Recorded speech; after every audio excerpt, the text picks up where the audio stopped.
Benjamin Franklin once said, "The bitterness of poor quality remains long after the sweetness of low price is forgotten." The fact is, quality matters. Join us as we make quality fun, interesting, and accessible to companies of all levels. Quality Matters is a must-listen for all things quality. Listen in, ask questions, and get back to doing what matters most. Quality Matters, brought to you by Texas Quality Assurance, where quality management gets simplified. Well, hello and welcome back to Quality Matters. I'm Kyle Chambers. We've got Caleb Adcock here and kind of doing something a little different today. Recording. So I don't think trying to solve any world problems, maybe talking about how other people have done it.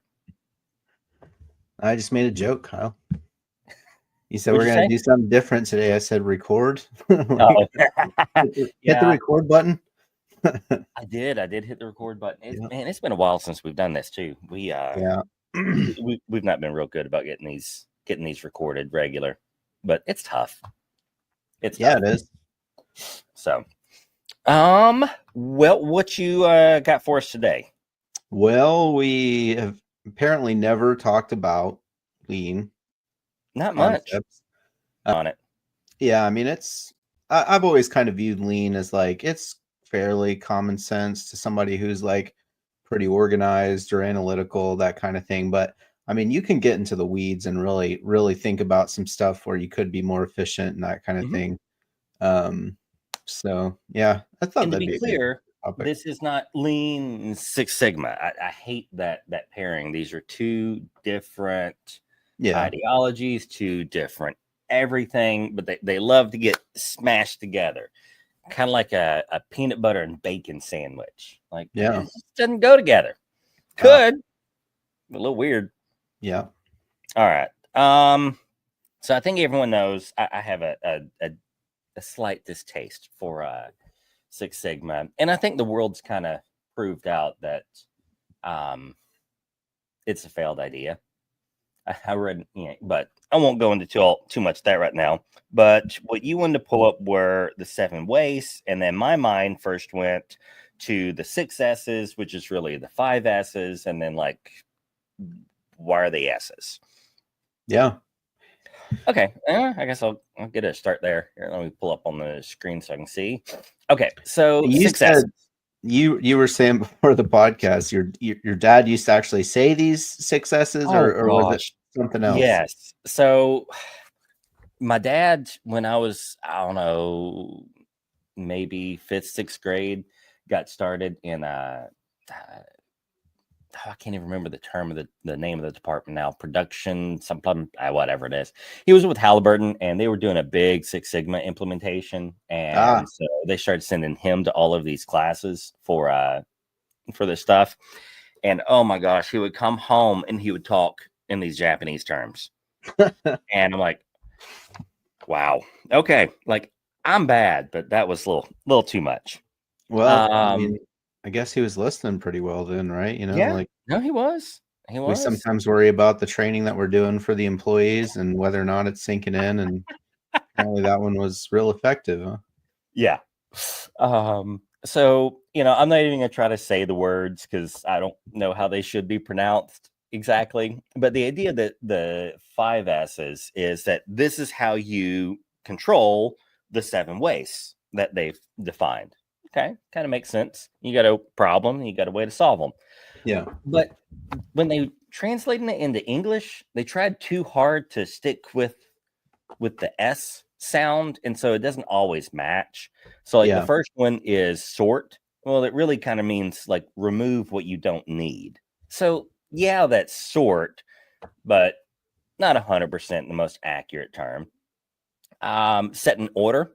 So like you want to organize what's left. Shine. This was a pretty good one. Clean, regularly inspect. Yep. My kids know the one word I'm going to shout every time it comes cleaning time. Hang on, my video is going wonky. Am I there? I think I disappeared for a minute. No, you're good. Oh. It was flashy for a minute, but whenever it's cleaning time at the house, my kids know one word I always shout at them, and it's perpendicular. Because if you can stack things on the table, on the whatever it is, You don't know how to sort. You don't know how, to remove any of the waste in it. You just need to make an ugly space look better. Just stack everything in nice perpendicular rows. And if Yeah. everything's nice and perpendicular, it looks and feels neat and it's easier to organize. Yeah. Okay, so that's shine. Then they have standardize, which is developed routines and visual controls. So like the simplest examples, all the shadow boards you see in a lot of these shops. I laugh sometimes when I go into a shop though, and I see these shadow boards and like none of the welders materials are figured out. The tool room's a joke, but Yeah. on the floor, man, they sure enough got the shadow board where the brooms go. Yeah. Yep. You can prioritize it sometimes. Yeah. Well, that's then, the easy stuff. This is yeah, the and low then hanging fruit. Like, let's figure out where the brooms go, and then okay, yeah, we're good. yeah. But So it's enough that you can put it out there. Someone can see it. You can talk 5S. You put a 5S or a 6S banner up there. The fifth S is sustain. That's embed the habit. I mean, this we all know. It's like you got to make it a habit. You got to make it part of the company culture. yeah. The sixth S, they try too hard to put this in here, but I kind of get it. Is safety, but because they try to say that safety is a behavior and it's an action you can take, but I tend to think that's a little too complex of a topic to try to squish into the 5S, but it's getting pretty well assumed that pretty well common to say 6S instead of 5S. Yeah. Any So case, safety being the extra potential S there. yeah, is integrate safety into every step. Okay, Yeah. I was That's a not its safety own step. manager. I Yeah. like it. But that's not a safety is not a singular behavior. Whereas shine, singular behavior. I can shine up my workstation right now. I can sort my workstation right now. I Yeah. can set and order my workstation. I can't really safety my workstation. Yeah. I think I was reading somewhere, I was just thinking about cleanliness, and I can remember a company I worked for, we got bought out, and this well-established company came in, these new managers and stuff, and they had like, they knew what they were doing. And that was the first thing that they implemented, is like they did a shutdown, I think for a full day. And they're like, Mm-hmm. we're gonna clean this place up. And Mm-hmm. then they did, it's the cleanest it had ever been. And Yep. then from that point on, it was always stressed. Like, even if you see like one piece of trash on the floor, stop and pick it up. Yeah. It's just, I think, just a mindset more than anything. But I tend to completely agree because, even like with my desk here, or, my computer workstation, like I got to keep stuff. Mm-hmm. Like, if I'm not using Windows, got to close them. If I'm not using, yeah. books, got to put them away. Like, I know. papers, they got to go, or else it's just like it causes anxiety. Like, same way Mm-hmm. around your house. Like, Yeah. stuff's got to be. I don't know. I think it's because I got that ADHD or ADD or whatever it is. So like anything Dude, I'm with extra you. just throws my brain for a loop. I'm like, I can't think about that. So No, I'm the same. So here's a great example. I have a cross fence that has been partially completed for yeah, 2 months. You know why it's partially completed? Because every freaking time I go out to my shop, I have to go past my shop to go out to the fence to work on it. yep, My shop's a wreck. I don't have a good place for any of my tools. yep, It's just a mess. yep, And so I start trying to clean up my shop. But really what I need to do is what you just said, is I need to rip every freaking thing out and just start over. yeah. But yeah, it just like it'll bind you and it'll hold you and you can't get to it. I mean, I did that the other day. I've got this car I'm trying to restore, and Oh yeah.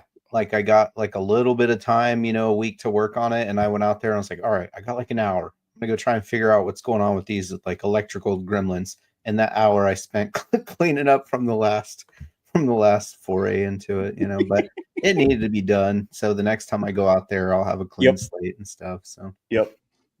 No, I'm with you. There was a few weekends ago. I guess my wife took the kids up to go see some of our family in Arkansas, and I was like, "All right, this is my chance."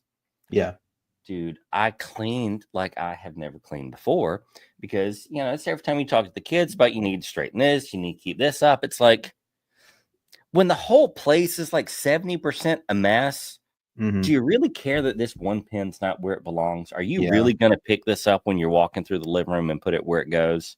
Yeah. You're not. I'm not. Yeah. And I probably spent 30 hours cleaning that weekend. Well, I mean, that's a good thing. So, but no, that's basically what the idea 5S is. I mean, yes, we can go a lot deeper into it. The shadow board thing, I like. I do make a joke about when I see it for the brooms. Okay, we need it. But if that's where we stopped, did you really care or not? Well, and the joke is and that's kind of applied to other things too. We talked about like the work instructions and how, the company has work instructions for the kitchen, but not for their actual like process or, the bathroom or something like that. And it's like, I wonder if they start the initiative, they do the low hanging fruit of the broom on the wall or the coffee, and then they just sort of like, all right, well, we'll come back, and then they never do. So I don't know. Well, or maybe maybe it's just priorities. Who knows? I might get me into a little bit of trouble here. All right. So this is something I've noticed, and you brought this up. I talked about it last time I was on site with someone that was this way. It's just funny. I've never gone into a shop, and because you can learn a lot about a facility in like the first 5-10 minutes being there. It's really amazing how much you can learn once you've seen enough of them. Yeah. And you go into the kitchen, and they've got a note above the trash can. Yeah. Okay. You go over by the sink, they've got a note about make sure you wash the dishes. Okay. You go in the bathroom, they've got the little sign about, put trash here, do this, blah, blah, blah. And they've got little reminder signs all over the place. There's one on the coffee pot. And then you notice that they have labeled even their coffee cups. And you're like, at first thought, you're like, oh man, these must be like really organized people. Yeah. But I've not experienced once where that same company had even a quarter that detail in their management system. Yeah. Yeah. I'm not real sure what to make of it. Well, and some of y'all listening might be going, is he talking about me? Yeah. I don't know. I mean, go look around, figure it out. So maybe like the what do they call that? The office manager needs to be teaching the process, procedure, work instruction training class or something like that. Maybe so. Or put in charge of it, maybe. I've never really taken too much time to analyze why that tends to be the case. It does. But like our customers that have really rock solid management systems, they ain't got no notes up on the wall like that. Yeah. It doesn't happen. It doesn't happen often. Okay. But that's the 5S. And then the next one we want to take a look at, which I'm actually more interested in talking about, are the 7 wastes. The actual wastes. Yeah. Yeah. Number 1 being transportation. Yeah. Okay. So this is a good one. I get really frustrated with how things are in like just our little farm that we've got, because I've got my shop on.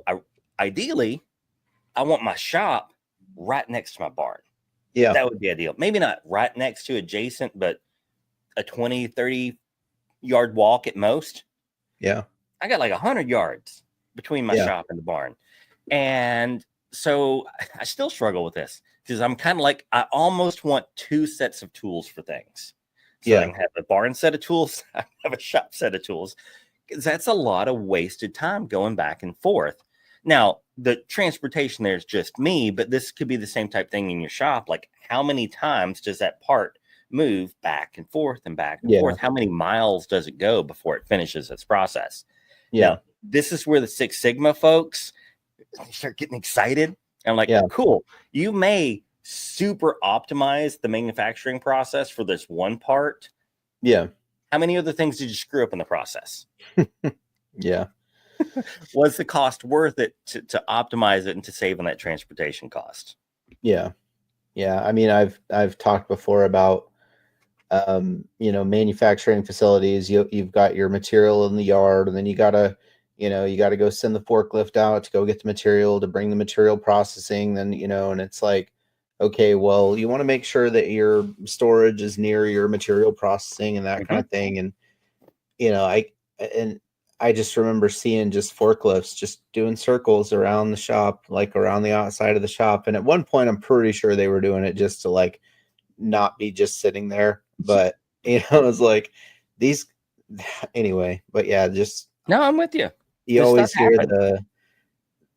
it's always a good thing for like the shop manager to go up on that second level and just kind of look down and see, where stuff's going, how it's moving around, redundancy, all that stuff. And I think another thing that it takes care of is like we were talking about, the further distance you have to travel, like the less you're going to get distracted, Yeah. It's like the less distractions happen. It's like if you're talking about your shelter or your workshop in your barn, like if that's further away, that's more opportunity for something else to happen, or you to see something else, or somebody to come up and talk to you. And Totally. Yeah. No, totally is. So yeah, I mean, you can maximize these things to a point, but unless you're building your facility from the ground up, you're gonna have some inefficiencies in there. But yeah, just do what you can to maximize it. Or like unless you're building one thing, and then you completely retool for that one thing, and that's all you're doing. And you completely, you got widget one that you're making, and it's like, okay, yeah, you can optimize that pretty well. But if you're building multiple things, and like, there's only so much you can do. Okay, what's the next one here? Inventory. Oh, I hate inventory. I was in charge of inventory. I don't remember exactly how long they put me in charge of it. Maybe a year and a half. I hated inventory. So I've talked about it before. The worst one. I remember I had to stay up till like 2 a.m. counting like 10,000 freaking needle burrs. It was miserable because they're all different. Is it carbide tipped? Is it this? Is it that? What's the dimension? Oh my gosh, they're all different. Gotcha. Needing a freaking magnifying glass to determine the difference in a couple of them. Yeah. But the reason is because they didn't want to run out of something so freaking small and relatively inexpensive on a job. Like, that's the stupidest reason to have a stop on a job is we ran out of needle burrs. Yeah. So whatever needle burr he needed, he just ordered 100 of each needle burr he was going to need for every single job. Yeah. And then they get tossed into the tool room. Man, I'm flickering again. I need to maybe quit shaking my desk. I got to figure that out. And so all those needle burrs got thrown into drawers and drawers and drawers of file cabinets when they were done, all the excess ones. Yeah. We had enough needle burrs for 2 years. Yeah. But it was a waste of money. I can't say here it was a waste of time of someone going and storing it because they didn't really store it properly until that one day. Yeah. But it was a mess. Or little things like say you've got bulk material, like you've got a big old sheet of stainless steel. Okay, well, we need material traceability on it still. Yeah. So do we only order the tiny amount we need, pre-cut what we need? That's kind of expensive. Do we have huge sheets of it? But what if you lose your material cert to the sheet? How do you handle that? So there's little stuff like we'd write in a paint pen the PO number on the remnant. Yeah. Well, and another thing is like you have to store, all of your storage is worth money. All of your like stainless, for example, you've got to care for that. You've got to send somebody out to make sure that it's covered, to make sure that it's, like you may place it a certain way, but you constantly got to be checking on it to make sure it's not touching something else, or somebody didn't stock some carbon steel on top of it, or that kind of thing. Like, and it's just constant. So like you have to take that into account as well. So no, it is. And people don't think about it, but like every square inch costs money. Like I worked at Best Buy years ago, and they were trying to get me to go for assistant manager or whatever. And so I had to take, a few different classes that they had there for it. And one of them was, I'm sure most people never paid attention to these classes, but I actually found it interesting. They explained the cost per square foot on our on the aisles, right? So, Yeah. like you have the computers there in the aisles and the stuff that's stored below it, but then some stuff gets stored up and, way up where you got to get the ladder. Then some stuff is stored back in the warehouse. Yep. Like they wanted us to actually be able to calculate how much we were spending on that storage. Yeah. And then what's the margin we're making off the laptop that's being stored and displayed there? Is that the best one to display? Could we display it somewhere else? Should we store the overstock underneath it? Should we store the overstock up there? We could probably do a whole podcast on inventory. Now that you think about it, because it was not cool. only the storage, but then you've got the cash tied up in the material in the, like I can remember making material before an order even came in. Just in anticipation that this order was going to happen, and then it doesn't, and you've already half built the part. So now you don't have the material or the part. You got nothing. So, and then all the time that those guys spent working on it, you could have done something else that made money. Yeah. So that's a big one. Okay, we'll move on from inventory. Yeah, it's so motion is going to be the motion. next. Okay, kind of goes with transportation. A little bit, but this is kind of like this is why we had every welder had a welder helper. Okay. So when I was at ACT, that's one of the things we did. Every welder always had a welder helper, unless you were Lalo and you got like 3 of them because you're just the most badass welder that never existed. But the reason for the welder helper was, well, you've seen this. You get a lot of welders and they start to act like they're just above. They're above anything. I'm not going to go get that. I'm not going to grind this. I'm not going to that. That's a bad attitude you can develop, but there's some logic behind it. Cause like the dude that's a good welder, do you really want him stopping his work, rummaging around the tool room, arguing with the tool room attendant for 15 minutes to get the material he needs, filling out all the paperwork and then getting to work? Or would it just be better if he just waves someone over? I'm going to need blah, da, da, da, da. Go get it. Yeah.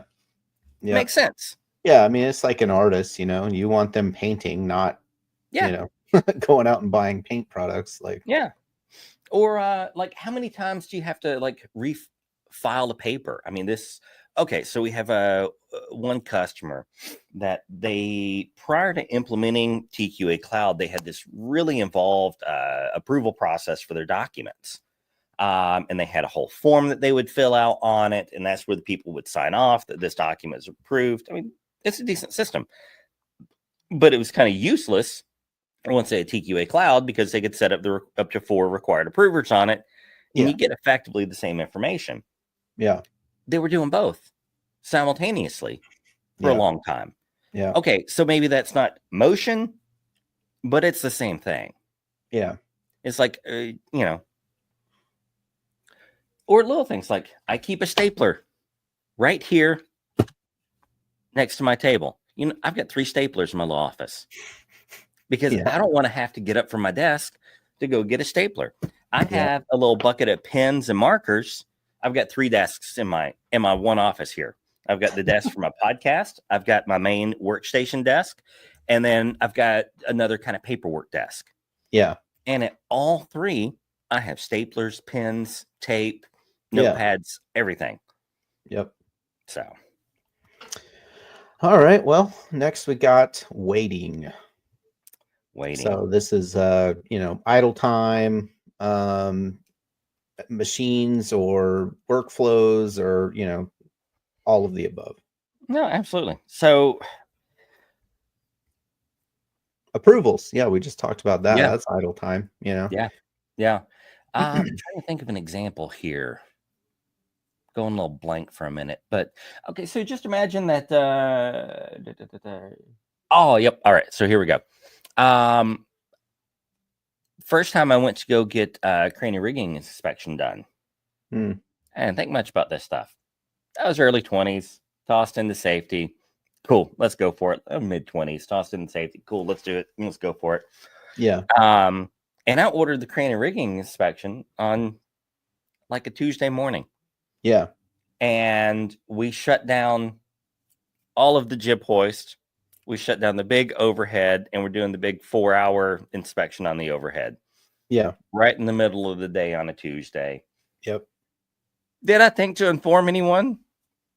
Not really. Yeah. Told my manager I was going to get it done Tuesday. He didn't object. I rolled with it. Yeah. Oh my gosh, there's no telling how much money actually cost the company that day. Yeah. Yeah. So in the future, we schedule it a little differently and figured it out. But yeah, everyone's just they're waiting around. They can't do anything. Oh my gosh, the butt chewings I got. It's not even funny.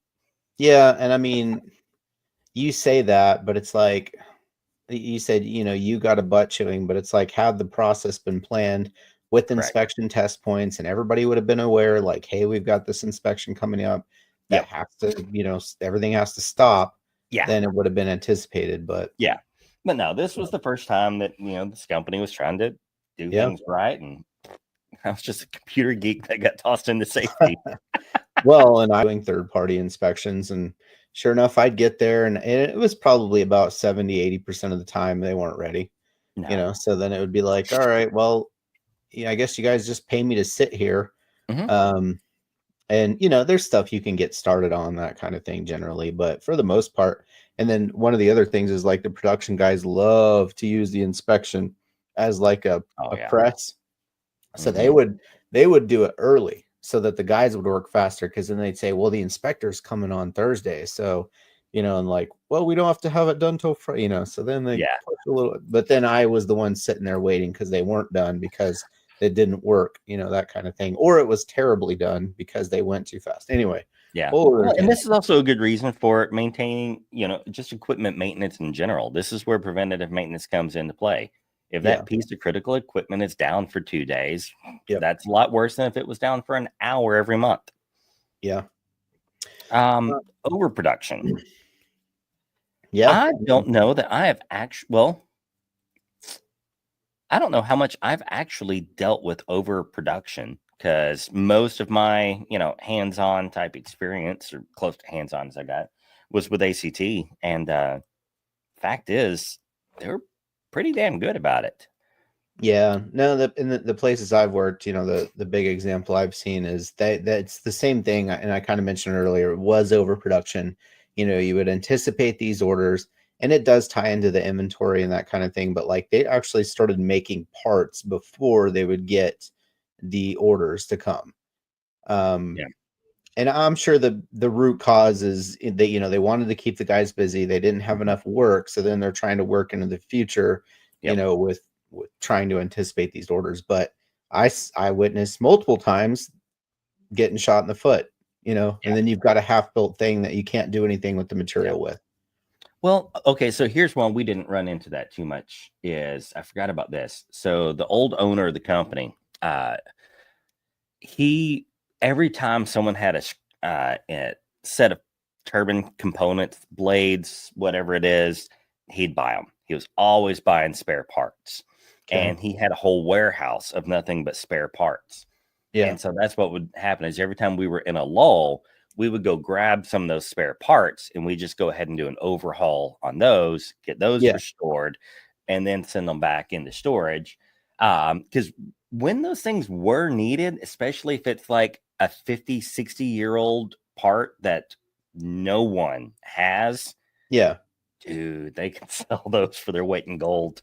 Well, I mean, I'm dealing with that right now with this older car. I'm learning the old salvage yard things, and you look at these older cars, and you're like, wait a second, I can get this. This was whatever, brand new, and adjust, like, it shouldn't be that expensive. And he's like, well, I'm the only one in town that has it, so you're either going to buy it from me or you're going to buy it from somebody else and pay shipping costs. Like, they didn't say that, but essentially that's what, it's like, they're not going to budge on the price, and you can do that whenever you have old rare stuff. So Yeah. that's the game they play. They fill their space with these things in anticipation of selling it eventually one day to somebody that really, really, really needs it. So Yeah, that makes sense. Makes Yeah. sense. It's Okay. We'll move on to the next. over processing. So yeah, this is kind of one of the things I learned as an inspector also. You get into it, and you really nitpick, and look at everything through a microscope, and then somebody, like, I had somebody say, like, are they paying for that quality? Like, Yeah. Yeah. like, no, they're not. Yeah. So And the point being doing more than the customer requires. Yeah. And to a point, that's a good thing, but it can Yeah. very quickly become a negative. Yeah. There's gotta be a stopping point. Like you Yeah. can sit there and nitpick something all day and and you can continuously improve something like until the Yeah. cows come home. But I think probably the biggest place I see this is most companies tend to follow inspection one of two ways. We've got 1,000 freaking inspection points. Can't even justify why each one's an inspection point. Yeah. Or we just roll the dice, hope for the best, and send that crap out of here. You can easily over inspect it. Well, and you can protect from that and just from the inspection point of view by having that same inspection plan. Like if it's lined out and everybody knows what's expected and everybody knows what's okay, instead of just your inspector winging it, depending on how he feels that day. Oh, well, this isn't pretty enough, or that, that if there's no consistency, then it just creates confusion and loss of money. Yeah. Well, let's see. The last one here is defects, which and this is the other end of the spectrum. Yeah. So then it's like, okay, well, if you don't inspect, then you get defects. So, you know what? Even though with frequent inspection, the truth is, though, if you're not checking the right stuff, you're still going to wind up with problems. Yeah, and I think that we've already got the next episode planned out, so I think we're gonna delve into a little bit of this, of this inconsistency and things. But defects are obvious. It's a waste. I mean, because you've got not only the cost in this bad widget, okay, but now you don't get to sell it. Yeah. I mean, you've got double the cost and loss. Yeah. It sucks. You don't want that. And my thing is, and kind of something that a lot of people overlook is, a lot of times you'll be building something, it'll get messed up, and then they'll be like, well, let's just scrap it and we'll remake it. Like it'll be cheaper to remake it. And you're like, that's if you don't consider the cost of what you've already spent in the other part that you make. Like if you're just saying starting from scratch with the new part, it is cheaper, but you also have to consider all the time and material and money you spent on that first part. So labor is so much more expensive than people realize. I've not done any of these calculations in over 10 years, but the last time I did it, like you've got easily 80 to 100 hours of overhead cost for that employee. Yeah. I mean, pretty easy. So if they're making $30 an hour, $40 an hour, cool. Add an extra 80 to 120 10 years ago. Yeah. I mean, that's freaking expensive. Yeah. So, and again, that overhead cost, that accounts for, we've got to pay electric for this facility. We've got to pay all these type things. We've got to pay for the people in the administrative office, but like they exist ultimately to support the guy doing the work on the floor that usually kind of gets not the best treatment. Yeah. But that's a whole other topic we can go into. Yep. So that was number 7. I guess we can do a quick recap. So we had number 1 was transportation, unnecessary movement of materials or products. We got inventory. So that's excess raw materials, work in progress or finished goods, motion. That's, people walking around, reaching, searching, that kind of thing. Poor workstation design. We have waiting, which is the idle time due to delays. Overproduction, making more than what's needed. Number 6, overprocessing, doing what more than the customer requires. And then we've got defects at the end. Definitely want to avoid those. So I think it works. And then, last thing, we'll go back. If you look at the 5 S's, if you're doing a good job of keeping the area organized and in order, everything clean, some standardization, some work instructions, and you make it habit, you'll fix most of the problems in your shop. Yep. To use the buzzword, organically, they'll be solved. Yeah, I think, and another big stress and something you'll talk about quite a bit, Kyle, is like the walkthroughs. Oh, yeah. Getting out of the office, going and doing the walkthroughs and seeing what's going on, that kind of thing, asking questions. Now, if you ever hear me utter this word again, Tokyoke, shoot me. Tokyoke? Yeah, but basically that's what it is. They call them pokiokes. Pokio. Okay. All you're doing, it's again some other Japanese word, which this one makes me so mad. All those stinking Japanese words are because we had Duran go out there, we had Deming go out there. So, any case, it's just you walk through the facility and you don't be afraid to talk about stuff. But let me tell you right now, if the first thing you do is grab someone and complain that you saw something stupid like a little piece of paper on the floor or there's an air hose across the floor and you've not taken at least 10 seconds to look at that air hose and go, does this look like it's been here for a day or does it look like it's been here for 10 minutes? Yeah. Is the guy using that air hose right now? If the first thing you do is just go around and start nitpicking these low-hanging fruit, you're going to get laughed out in the shop. No one's going to respect you. You need to go up to them and really find some things that actually matter. And the only way you're going to know that is by going through that shop 1,000 times over and over and over. Yeah. You just got to know the facility. You got to know the people. You got to know the work habits, and it takes time. So if you're not used to going out and doing shop walks, just do it. Make that the way you talk to someone. Like instead of sitting down for a cup of coffee to have a talk with someone, let's walk and talk, and you'll walk around the shop and have your conversation. Yeah. I think kind of a good indicator, you think about like you're doing your work, manager comes out, oh, what's going on? Like, oh, but it's like your employees should be like, oh, well, he's out here all the time, normal stuff. He's always, Yep. And you do that often enough and you get it, especially if you're, I would argue most quality and safety managers are probably socially awkward. Yeah. Would you agree? Yeah. I mean, to be the kind of detail-oriented dude, you're not the outgoing social butterfly. Yeah. It's really weird and awkward to be the guy in a polo or a button-up shirt, heck, even if you got a tie on, and you're going to a guy that's in FRCs. It makes it hard to have a conversation. Yeah. But when he's seen your face 10,000 times, and he's seen that you're not willing to get a little dirty, man, it makes it a lot easier to just have a casual conversation. Yeah. I used to make note cards to remember guys' details.